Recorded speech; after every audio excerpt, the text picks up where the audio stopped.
इस चीज़ को हम कहते हैं कमिटमेंट ऑफ ट्रेडर। देख सकते हो कि वो कहाँ-कहाँ शॉर्ट पोजीशंस ले रहे हैं कि प्राइस बॉक्स भी ऑफ कर देना है और डेली कॉन्ट्रैक्ट को वीकली कॉन्ट्रैक्ट पे ले आना है। अब यहाँ पे देखो कि यहाँ पे मार्केट जो है वो नीचे के लिए है।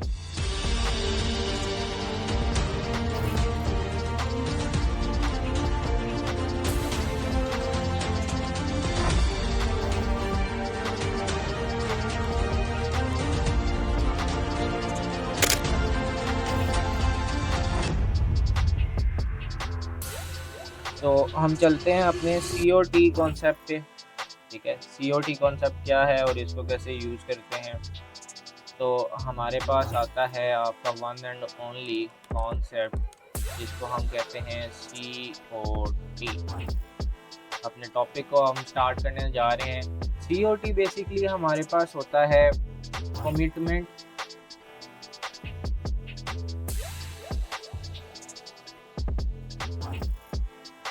Of trader contract. ये जो सीओटी होता है हमारे पास बेसिकली ये चीज़ यूज़ होती है आपने जब देखना हो टू वॉच कि हमारे पास जो हेज फंड हैं लार्ज इंस्टीट्यूट्स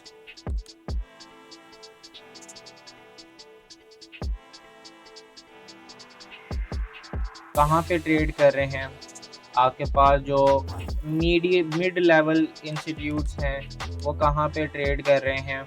हमारे पास जो स्मॉल जो रिटेलर होते हैं जिन्हें हम रिटेलर के कॉन्सेप्ट के अंदर लेके आते हैं वो आपको कैसे यहाँ पे बिहेव करके ट्रेड ले रहे हैं। इस चीज़ को हम कहते हैं कमिटमेंट ऑफ ट्रेडर। ठीक है, कमिटमेंट ऑफ ट्रेडर यहाँ पे इस चीज़ को कहा जाता है।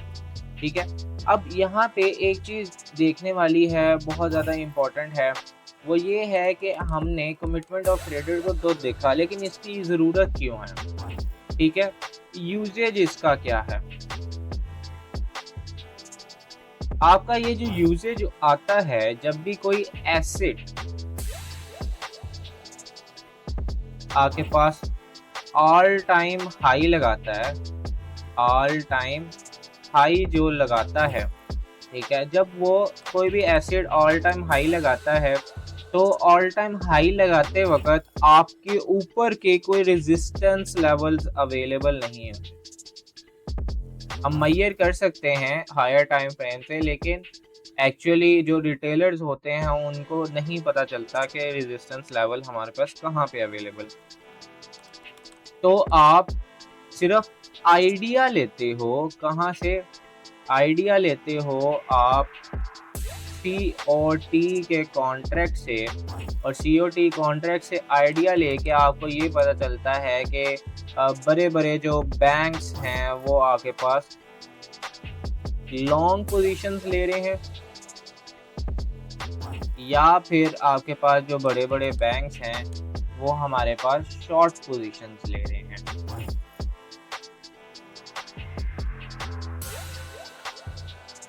ठीक है, तो जो शॉर्ट पोजीशंस लेने वाले बैंक्स होते हैं उन पे आप देख सकते हो कि वो कहाँ-कहाँ शॉर्ट पोजीशंस ले रहे हैं, कि स्कैल्पिंग कहाँ-कहाँ की जा रही है।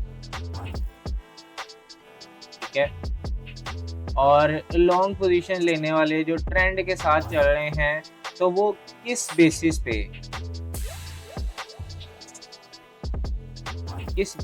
पे आपके पास ट्रेड ले रहे हैं। अब चलते हैं हम अपने सीओटी के मेन कॉन्सेप्ट के पास। ठीक है, और देखते हैं सीओटी को हम कैसे यूज करते हैं। ठीक है, ओके, यहाँ पे हम चलते हैं और हमने सिर्फ जाना है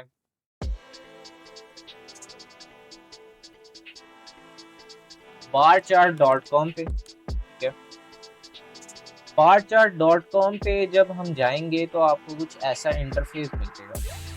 आपने यहाँ पे कमोडिटीज़ में वो वाली करेंसी या फिर वो वाली एसेट या फिर वो वाला मेटल चूज़ करना है जिसके बारे में आपने चीज़ों को देखना है।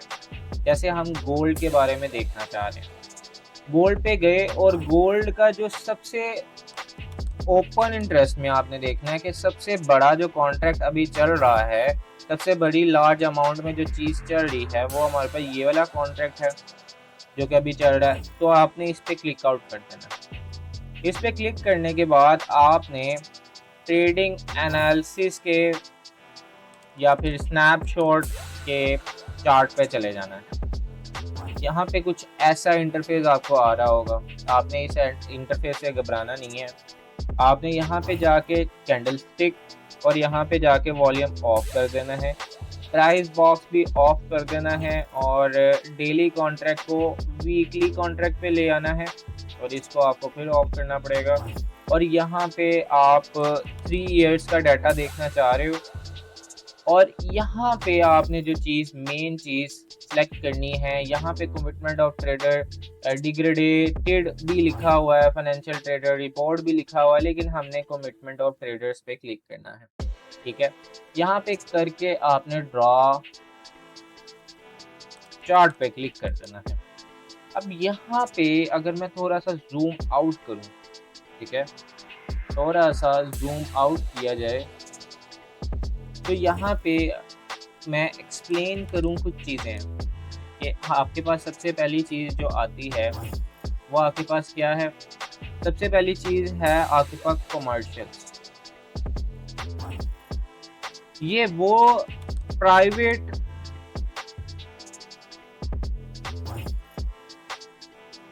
फंड्स या फिर प्राइवेट इंस्टीट्यूट या फिर प्राइवेट ट्रेडर्स होते हैं जिन पे आप फॉलो अप करके, जिन्हें आप एसएमसी मानते हो, जिन्हें स्मार्ट मनी ट्रेडर कह सकते हैं, स्मार्ट मनी कॉन्सेप्ट पे काम करने वाले बंदे कह सकते हैं। जो आपके पास स्मॉल स्पेक आपके पास जो लिखा हुआ है ये आपके पास होते हैं, या आपके पास रिटेल ट्रेडर होते हैं।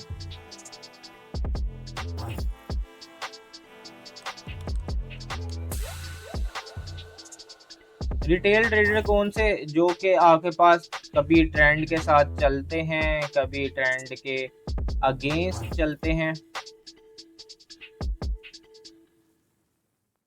ठीक है, कभी ट्रेंड के साथ चलते हैं, कभी अगेंस्ट चलते हैं। अब जो ये लार्ज स्टैक यहाँ पे जो लिखा हुआ है ये वो बड़े बड़े बैंक्स हैं। ये बैंक्स हैं जैसे स्टेट बैंक ऑफ पाकिस्तान हो गया, स्टेट बैंक ऑफ पाकिस्तान हो गया, जैसे आपके पास स्टेट बैंक ऑफ अमेरिका हो गया। तो जो स्टेट बैंक्स होते हैं वो हमारे पास कहाँ पे कैसे ट्रेड प्लेस कर रहे हैं वो यहाँ पे आपको ऐसे दिख रहा है। अब आपने कहाँ पे फॉलो अप करना है और कौन किस चीज़ को देखना है। आपने कमर्शियल ट्रेडर्स को देखना है और उनकी बेसिस पे आपने ट्रेड ले लिया। ठीक है, वो कैसे। अब यहाँ पे देखो कि जो बैंक्स हैं वो बैंक्स क्या कर रहे हैं। बैंक्स आपके पास बाइंग कर रहे हैं। कैसे, आपके पास ये जो लेवल है, अगर मैं इस लेवल को सही तरह बताऊं तो ये जो हमारे पास ज़ीरो का लेवल है, ये जो ज़ीरो का लेवल है, इस ज़ीरो के लेवल को आप कहते हो इक्विलिब्रियम लेवल। ठीक है, इसको कहा जाता है इक्विलिब्रियम। इसको थोड़ा सा हम नीचे कर देते हैं। ठीक है, इस लेवल को आप कहते हो, ये वाले लेवल को इक्विलिब्रियम। ठीक है, ये इक्विलिब्रियम लेवल जो होता है वो हमारे पास शो करता है ना बाइंग स्ट्रेंथ है ना सेलिंग स्ट्रेंथ है। तो हमारे पास जो अभी है वो हमारे पास जो स्मॉल जो रिटेलर हैं वो ना बाइंग की तरफ आ रहे हैं, जो कि हमारे पास वो वाले ट्रेडर होते हैं जो कि एमेच्योर ट्रेडर्स होते हैं, ठीक है। मतलब कि वो ट्रेडर्स जो जिन्हें ना ट्रेंड का पता होता है, ना डायरेक्शन का पता होता है, न्यूएस्ट ट्रेडर जो कि ट्रेड करते हैं, तो उनका रुझान है कि वो ना लॉस कर रहे हैं, ना आपके पास प्रॉफिट कर रहे हैं, ना बाइंग कर रहे हैं, ना सेलिंग कर रहे हैं, डर के फेयर ऑफ लूजिंग से, फेयर ऑफ ट्रेड से वो डर के इतना अच्छा खासा ट्रेड नहीं कर रहे। यहाँ पे हमारे पास जो हेज फंड्स हैं, जो हमारे पास बैंक्स हैं, वो हमारे पास बाइंग कर रहे हैं, ठीक है। हेज फंड्स हमारे पास बाइंग कर रहे हैं, और जो हमारे पास ये जो कमोडिटीज ट्रेडर्स होते हैं जो कि प्राइवेट ट्रेडर्स हैं, वो हमारे पास आल्सो इन बाइंग सेंस में है। जब आपके पास ग्राफ जो है वो ग्राफ ऊपर जाता है, तो ये देखो यहाँ से भी ग्राफ आपके पास ऊपर जा रहा है, और आपके पास लार्ज सेक्टर भी जो है, लार्ज बैंक्स भी हैं, वो ऊपर के लिए जा रहे हैं। अब यहाँ पे देखो कि यहाँ पे मार्केट जो है वो नीचे के लिए है, तो मार्केट में ये चीज़ जो है वो शो कर रही है कि मार्केट को नीचे गिराने के लिए आपके जो प्राइवेट इंस्टीट्यूट्स हैं वो ट्रेड ले रहे हैं सेलिंग में, ठीक है। इसी तरह अगर हम देखें, थोड़ा सा हम ऊपर कर लेते हैं स्क्रीन को, तो इसको मैं थोड़ा सा छोटा कर देता हूँ ताकि आपको शो हो जाए। अच्छा,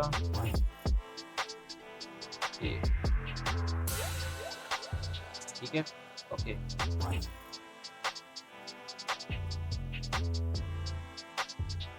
ओके, अब यहाँ पे हमारे पास एक और चीज़ देखने वाली है, वो क्या है, वो हमारे पास यहाँ पे देखो, और बिल्कुल इसके नीचे यहाँ पे देखो, यहाँ पे क्या हुआ, यहाँ पे सेलिंग की गई, यहाँ पे क्या किया गया, सेलिंग की गई, ठीक है।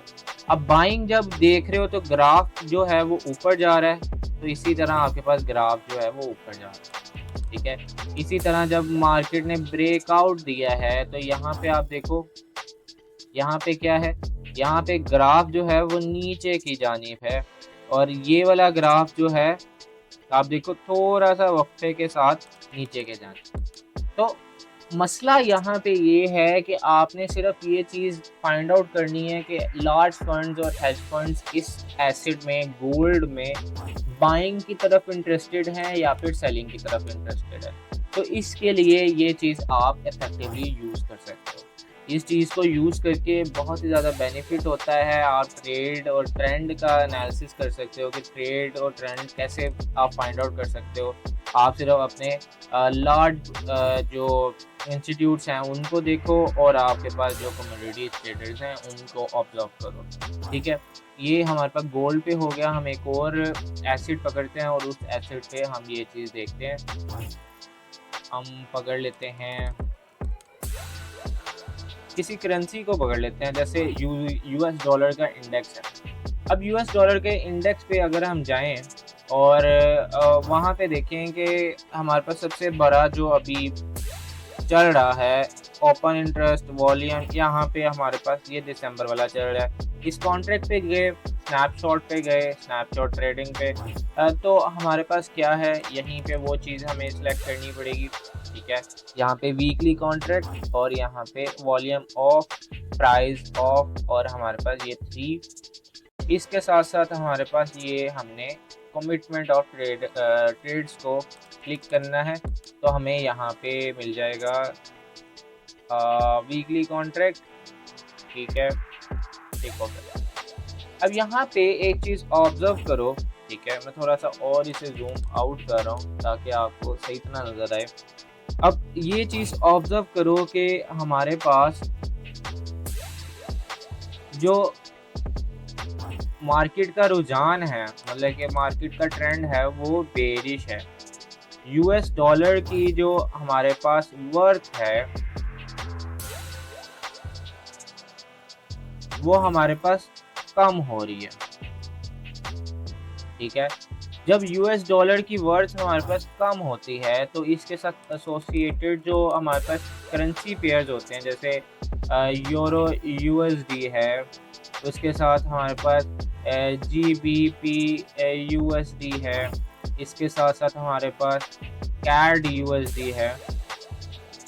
इन सारों में फिर बुलिश रैली आएगी, ठीक है। तो आप इस इंडेक्स से ऑब्जर्व कर सकते हो कि हमारे पास इन करेंसीज में आपने ट्रेड लेनी है तो किस साइड पे ट्रेड लेनी है।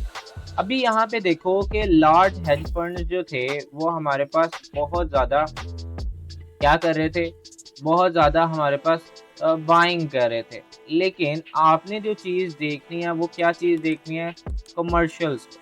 तो कमर्शियल्स का जो रेट है वो हमारे पास नीचे नीचे नीचे नीचे नीचे नीचे डाउनवर्ड आता जा रहा है, ठीक है। जब डाउनवर्ड आ रहा है तो हमारे पास ट्रेंड भी हमारे पास डाउन है। अब यहाँ पे जैसे जैसे हमारे पास यहाँ पे लाइन ऑफ इक्विलिब्रियम, जो मैंने आपको एक्सप्लेन किया कि ये जो ज़ीरो की लाइन होती है इसको इक्विलिब्रियम लाइन कहते हैं, वहाँ पे अप्रोच करता है मार्केट, थोड़ा सा अपना ट्रेंड अबव दिखाती है। लेकिन उसके बाद क्या होता है, उसके बाद वापस मार्केट जो है वो इनडिसीजन मैनर पे आ जाती है। मार्केट में कोई डिसीजन नहीं किया जा सकता कि मार्केट में अभी US डॉलर जो है वो ऊपर जा रहा है या नीचे जा रहा है। ये सारी जो डॉजीज हैं, डॉजी कैंडल जो है वो हमारे पास यही शो करती है कि मार्केट में इनडिसीजन मैनर अवेलेबल है, ठीक है। तो इनडिसीजन मैनर में हम यही कहते हैं कि हमारे पास जो हेज फंड हैं जब हमारे पास ऊपर आ रहे हैं, इनका जो ग्राफ है वो ऊपर के लिए आ रहा है, तो हम ये देख सकते हैं कि न्यूट्रली मार्केट को थोड़ा सा ऊपर होना चाहिए। ऊपर कहाँ तक होना चाहिए, ये ग्राफ अब आपको बताएगा कि यहाँ पे जो हमारे पास इक्वल हाइज हैं इनको मार्केट को लेना चाहिए, ये लिक्विडिटी लेवल है। तो मार्केट को यहाँ पे इस लेवल तक आना चाहिए, ठीक है। जब यहाँ पे इस लेवल पे मार्केट आएगा, US डॉलर जो है वो ऊपर जाएगा। ऊपर जाके मार्केट में क्या होगा, गोल्ड की प्राइस जो है वो हमारे पास ऑटोमेटिकली नीचे चली जाएगी। और जो हमारा जो आज का टाइम फ्रेम जो हमने एनालिसिस किया वो इस लिहाज से हमें अच्छा हो जाता है और इस लिहाज से प्रूव हो जाता है कि मार्केट को थोड़ा सा नीचे आना है, ठीक।